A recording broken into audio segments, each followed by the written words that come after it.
الصلاة والسلام عليك يا رسول الله. الصلاة والسلام عليك يا نبي الله.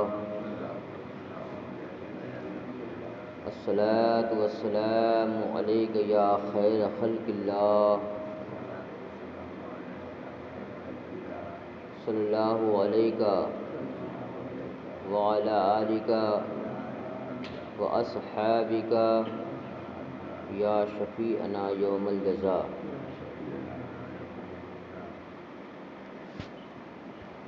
اعوذ باللہ من الشیطان الرجیم. بسم اللہ الرحمن الرحیم.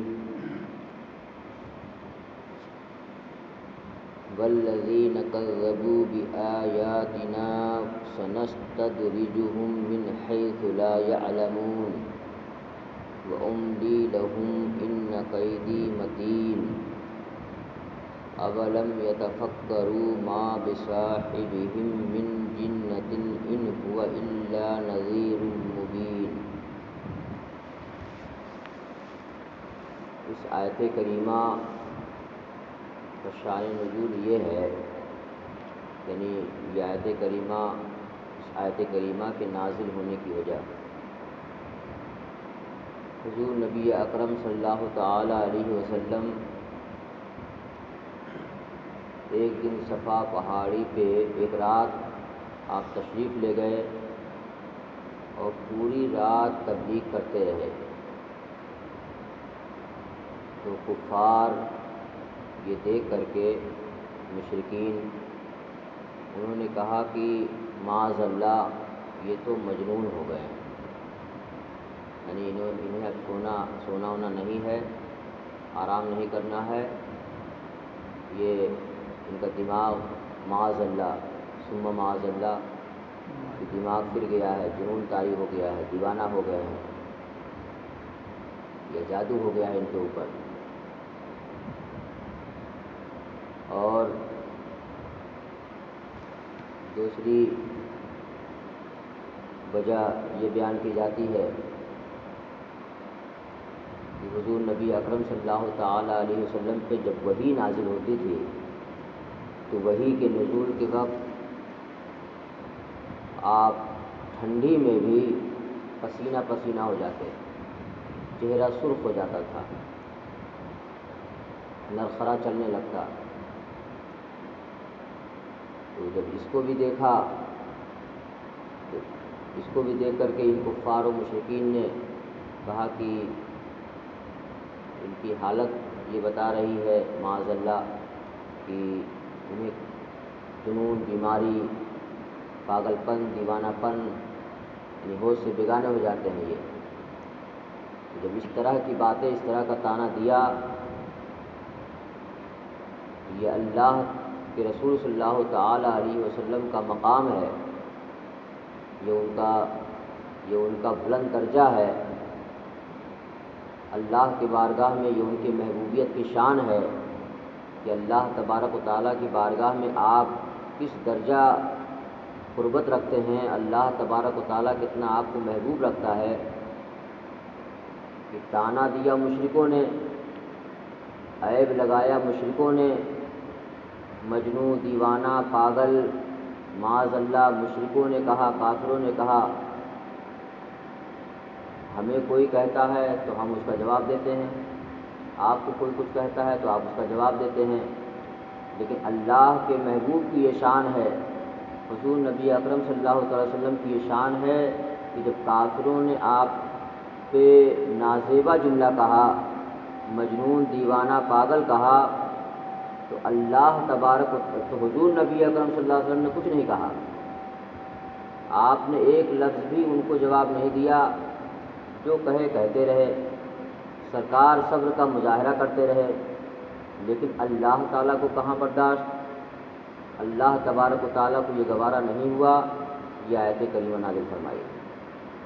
اور اللہ تبارک و تعالیٰ نے کہا کہ اے مشرکو، اے کفار، تم انہیں مجنون کہتے ہو. یہ نبی آخر الزمان صلی اللہ تعالی وسلم ہیں، ہمارے محبوبیت کے مقام پہ فائز ہیں، اور یہ تو صرف اور صرف نذیر بنا کر کے بھیجے گئے ہیں، ڈر سنانے والے بنا کر کے بھیجے گئے ہیں، ان کی یہ شان ہے۔ حضور نبی اکرم صلی اللہ تعالیٰ علیہ وسلم کے بہت سارے صفات ہیں، بہت سارے نام ہیں، اور سب سے جو فضیلت والا نام ہے کہ اللہ تبارک و تعالیٰ نے آپ کو فرمایا کہ یہ نذیر ہیں، یہ ڈر سنانے والے ہیں۔ یہ تو جو ہمارے احکام ہیں اس کی تبلیغ، اور ہمارے احکام کو جو لوگ نہ مانیں انہیں جہنم کے عذاب میں ڈالا جائے گا، جہنم کا عذاب دیا جائے گا، ان کو ہم سزا دیں گے، ان سے سخت حساب لیں گے۔ کہ یہ سب بتانے کے لیے ان کو ہم نے بھیجا ہے، یعنی میرا کام کرنے کے لیے گئے ہیں، میرا کام یہ کر رہے ہیں، یہ تو تم کو کیا کہتے ہیں مجھ سے ڈرا رہے ہیں، ڈر سنانے کے لیے گئے ہیں، ڈرانے کے لیے گئے ہیں، تم انہیں مجنون کہہ رہے ہو۔ تو گویا یہ آیت کریمہ حضور نبی اکرم صلی اللہ علیہ وسلم کی نعت پاک ہے، اللہ نے نعت پڑھی، حضور کی تعریف کی۔ والذین کذبوا بآیاتنا، اور جن لوگوں نے ہماری آیتوں کو جھٹلایا،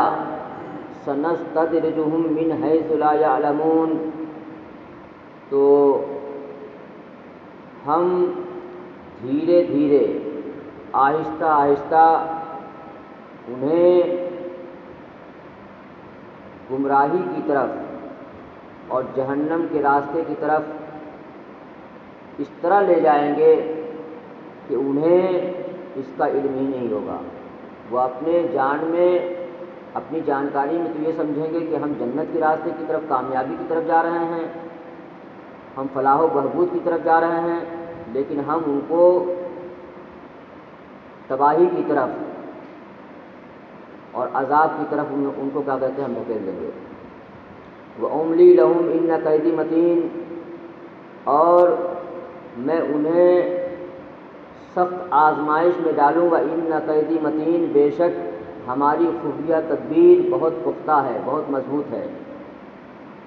اولم یتفکروا ما بصاحبہم من جنۃ، کیا وہ لوگ سوچتے نہیں کہ ان کے جو صاحب ہیں وہ مجنون نہیں ہیں، ما جنۃ، وہ مجنون نہیں ہیں، دیوانہ نہیں ہیں، ساحر نہیں ہیں۔ ان هو الا نذیر مبین، ان کی شان تو یہ ہے کہ یہ اللہ رب العزت کی طرف سے، یعنی رب فرما رہا ہے کہ میری طرف سے یہ کھلا ہوا ڈر سنانے والے ہیں۔ ان کی شان یہ ہے کہ میں نے ان کو نذیر بنا کر کے بھیجا ہے۔ اب کسی لفظ نذیر سے یہ ثابت ہو رہا ہے کہ جو کسی چیز سے کسی کو ڈرائے گا، مثلاً عذاب سے، جہنم سے، تو ظاہر سی بات ہے جس چیز سے وہ ڈرائے گا، جس چیز سے خوف دلائے گا، کسی کو یہ بتائے گا کہ فلاں سخت عذاب یہ اس طرح کا ہے، اس میں تم کیا کہتے ہیں ڈالے جاؤ گے تو تمہیں اس طرح کی سختی ہوگی، اس میں اس قدر کا اندھیرا ہے، یا اتنے اس میں گرمی ہے، شدت ہے، تپش ہے، تڑپ ہے، تو جس چیز سے ڈرائے گا تو اس کا علم بھی اس کے پاس ہوگا۔ تو حضور نبی اکرم صلی اللہ تعالیٰ علیہ وسلم کو خواہ جنت کا ہو یا جہنم کا ہو، ساری چیز حضور اللہ تبارک و تعالیٰ نے اپنے محبوب کو دکھایا بھی، اور دکھا کر کے اس کے بعد آپ نے دنیا میں آپ پیغمبر بن کر کے جو ہے تشریف لے آئے، اور اس کے بعد 40 سال کے بعد آپ نے اعلان کیا، اللہ تبارک و تعالیٰ نے ہر چیز کا آپ کو علم دے دیا، جنت جہنم وغیرہ سب کچھ دکھا دیا، تب آپ کو نذیر بنایا۔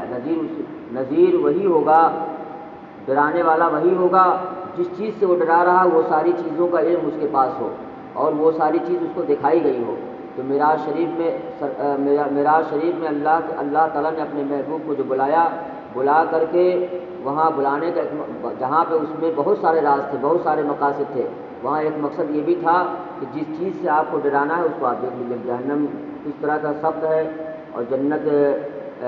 یہ کتنی اچھی اور نعمت کی جگہ ہے۔ تو جنت کی نعمتوں کو بھی آپ نے دیکھا اور جہنم کی سختیوں کو بھی آپ نے دیکھا۔ ان ساری چیزوں کا علم آپ کو دیا گیا، اور جب علم آپ کو دیا گیا اور آپ پورے طریقے سے کیا کہتے ہیں علم غیب جو تھا ان سارے علم غیب کا کیا کہتے ہیں خزانہ ہو گئے، تو آپ نذیر بنا دیے گئے، اور نذیر بن کر کے آپ لوگوں کو جہنم کے جتنے طبقات ہیں، ایک دو طبقہ تو ہے نہیں، بہت سارے طبقات ہیں، سارے طبقے حضور نبی اکرم صلی اللہ علیہ وسلم کے روشن تھے، ظاہر تھے، اور یہ حدیث پاک پڑھیے تو پتہ چلتا ہے کہ آپ نے سارے جہنم کی قسمیں کہ دیکھو یہ گناہ کرو گے تو یہ عذاب ہوگا، یہ گناہ کرو گے تو یہ عذاب ہوگا، چوری کرو گے تو یہ عذاب ہوگا، اور یہ اس جہنم کا یہ نام ہے، اس جہنم کا یہ نام ہے، اور اس جہنم کا یہ دروغہ ہے، اس جہنم کا یہ دروغہ ہے، پوری تفصیل کے ساتھ حضور نبی اکرم صلی اللہ علیہ وسلم جب تبلیغ کرتے تھے تو حدیث پاک پڑھنے سے پتہ چلتا ہے کہ آپ جو ہے لوگوں کو اللہ تبارک و تعالیٰ کا خوف دلاتے، جہنم کا خوف دلاتے، اور عذاب کے طریقے بتاتے کہ یہ طریقے سے عذاب ہوگا، اس لیے اس سے باز آ جاؤ۔ اور اب اس آیت کریمہ کے ذریعے سے ایک بات جو کھل کر کے سامنے آ رہی ہے، یہ آیت تو ہے خاص کر کافروں کے لیے، مشرکوں کے لیے، لیکن ہم کو اور آپ کو بھی غور کرنا ہے، اس لیے کہ کفر اور اسلام کیا ہے۔ ایک بول سے آدمی مسلمان ہو جاتا ہے، اور انجانے میں ہی کوئی ایسی بول بول دے جس کی وجہ سے آدمی کفر میں مبتلا ہو جاتا ہے۔ تو اگرچہ آیت کریمہ میں جو ڈانٹ پھٹکار ہے اکثر کفار و مشرکین کو کیا گیا ہے، لیکن نصیحت ہمیں بھی ملتی ہے کہ تو خدا نخواستہ اگر اسی راستے پر ہم بھی چلیں جس راستے پہ کفار و مشرکین چل رہے ہیں، تو کہیں ایسا نہ ہو کہ ہماری بھی پکڑ ہو، ہم بھی پکڑے جائیں۔ تو اس آیت کریمہ سے کھل کر کے یہ بات سامنے آ رہی کہ اگر اللہ تبارک و تعالیٰ کسی کو بہت دولت دے دے، بہت زیادہ ترقی دے دے، سرداری دے دے، حکمرانی دے دے، تو کسی کی حکمرانی کو دیکھ کر کے، سرداری کو دیکھ کر کے، مال و دولت کو دیکھ کر کے، بلڈنگ گاڑی باڑی کو دیکھ کر کے آدمی کو دھوکے میں نہیں پڑنا چاہیے۔ یہ کوئی ضروری نہیں ہے کسی کے پاس بہت زیادہ مال ہے، بہت زیادہ طاقت ہے اور بہت زیادہ ترقی کیے ہوا ہے تو یہ کہا جائے کہ وہ آدمی سچا ہے یا صحیح ہے، کہ اگر صحیح نہ ہوتا، اگر سچا نہ ہوتا تو کیوں اس کو مال ملتا، کیوں اس کو ترقی ملتی، کیوں اس کو عہدہ ملتا؟ اس لیے کہ وہ لوگ کہتے یہی تھے نا، کفار یہی کہتے تھے کہ اگر ہم حق پر نہ ہو، ہم صحیح نہ ہو تو ہمیں کیوں مال مل رہا ہے، ہم کیوں ترقی کر رہے ہیں، ہم سردار ہیں، مکے کے سردار ہیں، جہاں جاتے ہیں ہماری توتی بولتی ہے، ہمارا نام ہوتا ہے، ہر جگہ ہمارے سرداری کے ترانے پڑھے جاتے ہیں۔ تو اللہ فرما رہا ہے کہ دھوکے میں نہ رہیں، یہ جو مال، ترقی اور دولت اور یہ سرداری ان کو عطا کی گئی ہے یہ دھوکے میں ہے۔ سنستدرجہم من حیث لا یعلمون، ہم دھیرے دھیرے ان کو جہنم کے راستے کی طرف، گڈھے کی طرف دھکیل رہے ہیں، اور وہ یہ سمجھ رہے ہیں کہ ہم ترقی کر رہے ہیں، ہمارے پاس مال ہے، سرداری ہے، تو ہم بہت کیا کہتے ہیں ہم سچے ہیں۔ اگر سچے نہ ہوتے تو یہ مال کیوں ہوتا، ترقی کیوں ہوتی؟ تو ایسا نہیں ہے۔ تو پتہ یہ چلا کہ اللہ تبارک و تعالیٰ کبھی کبھی کسی کو بہت زیادہ مال دے کر کے اس کو اور زیادہ اندھیرے میں ڈال دیتا ہے، کہ تاکہ یہ مال مل جائے اور اسی میں یہ کھو جائے اور سوچے کہ ہم تو صحیح ہیں۔ مال دولت اگر ایمان کے ساتھ کسی کو ملے، پرہیزگاری کے ساتھ اگر کسی کو ملے تو یہ مال اور دولت نعمت ہے، اگر مال دولت کسی کو کفر کے بعد مل رہا ہے یا کسی کو فسق و فجور کے بعد اگر مال و دولت مل رہا ہے تو آدمی کو سمجھ لینا چاہیے کہ اس کے اوپر اللہ کی خفیہ تدبیر چل رہی ہے۔ ان قیدی متین، بے شک میری خفیہ تدبیر بہت مضبوط ہے، یعنی یہ تو ایک میری خفیہ تدبیر ہے۔ اس کو کافر یہ سمجھے یا کوئی بد مذہب گمراہ یہ سمجھے کہ اگر ہم صحیح نہ ہوتے تو ہم ترقی کیوں کرتے؟ تو یہ نہ سمجھے وہ کہ یہ مال کا ملنا یا بہت زیادہ ترقی میں یا عہدے پا جانا یہ اس کے سچائی کی دلیل ہوگی۔ تو یہ خاص کر کافروں کے بارے میں آیت کریمہ یہ نازل ہوئی، لیکن ہمیں اور آپ کو بھی اس سے عبرت اور ہدایت حاصل کرنا ہے کہ پہلی بات تو یہ کفر سے اللہ نے بچایا، یہ اللہ کا بہت بڑا کرم ہے، لیکن کبھی کبھی آدمی انجانے میں بھی کفر اختیار کر لیتا ہے، اور کافروں کی صحبت میں بیٹھنے سے، بد مذہبوں کی صحبت میں بیٹھنے سے بھی آدمی کفر کی طرف چلا جاتا ہے اور پتہ نہیں لگتا ہے اور آدمی کافر ہو جاتا ہے۔ آج کل اتنا بد مذہبیت اس قدر پھیلی ہوئی ہے کہ اس بد مذہبیت سے بہت کم لوگ بچ پا رہے ہیں علم نہ ہونے کی وجہ سے۔ تو ایک تو یہ کہ ہم کو کافروں سے، بد مذہبوں سے بچنا ہے تاکہ انہی کے زمرے میں ہم نہ آ جائیں، انہی کے سب میں ہم کو نہ شمار کر دیا جائے۔ اور اگر مان لیجئے ایمان کی دولت ہمیں مل گئی، ہمارا ایمان سلامت ہے، جب بھی ہمیں ہوشیار رہنا ہے کہ ایمان اگر سلامت ہے تو ایسا نہ ہو کہ ہم فسق و فجور کی وجہ سے ہم فاسق ہیں، گنہگار ہیں، اور ہم جو ہے گناہوں میں مبتلا ہیں، اگرچہ ایمان سلامت ہے، اور گناہوں میں مبتلا رہنے کے باوجود، فسق و فجور اختیار کرنے کے باوجود اگر ہم کو ترقی مل جا رہی ہے، دولت حاصل ہو جا رہا ہے، اور ہم بہت زیادہ ترقی کر لے رہے ہیں، گاڑی باڑی ہمارے پاس ہو گیا، تو ہم اس دھوکے میں نہ رہیں کہ وہ محلے کا غریب آدمی اگر وہ ایمان و اعمال کے ساتھ زندگی گزار رہا ہے تو وہ گھاٹے میں ہے۔ گھاٹے میں وہی ہے جو آدمی ترقی تو کر گیا لیکن کفر میں مبتلا ہے، دنیاوی ترقی کر گیا لیکن فسق و فجور میں مبتلا ہے۔ اور صوفیہ فرماتے ہیں اس آیت کریمہ سے کہ اس آیت کریمہ کے ذریعے سے مریدین کو بھی ہدایت دیا گیا ہے کہ مریدین اگر اپنے مرشد سے انہوں نے بیعت کیا ہے تو اب بیعت کے بعد مرشد کی طرف سے جو ہدایات دیا جا رہا ہے، جو ہدایتیں مل رہی ہیں، ان ہدایتوں پہ وہ عمل کرے، ان ہدایتوں پر وہ چلے، اور اس کا رشتہ اغیار سے نہ جڑنے پائے، اس کی نگاہ اور اس کے خیالات اور اس کے ذہن کا جو کھنچاؤ ہو وہ اپنے مرشد کی طرف ہونا چاہیے۔ جتنا زیادہ وہ اپنے مرشد سے لو لگائے گا، اپنے مرشد سے جتنا تعلق پیدا کرے گا، جتنا زیادہ ان سے رشتے کو مضبوط کرے گا اور اغیار سے دور بھاگے گا، اتنا ہی زیادہ وہ رب سے قریب ہوگا اور رب سے قربت کا ذریعہ اس کو حاصل ہوگا۔ درود شریف پڑھیے، اللہم صلی علی سیدنا و شفیعنا و حبیبنا مولانا محمد و بارک وسلم۔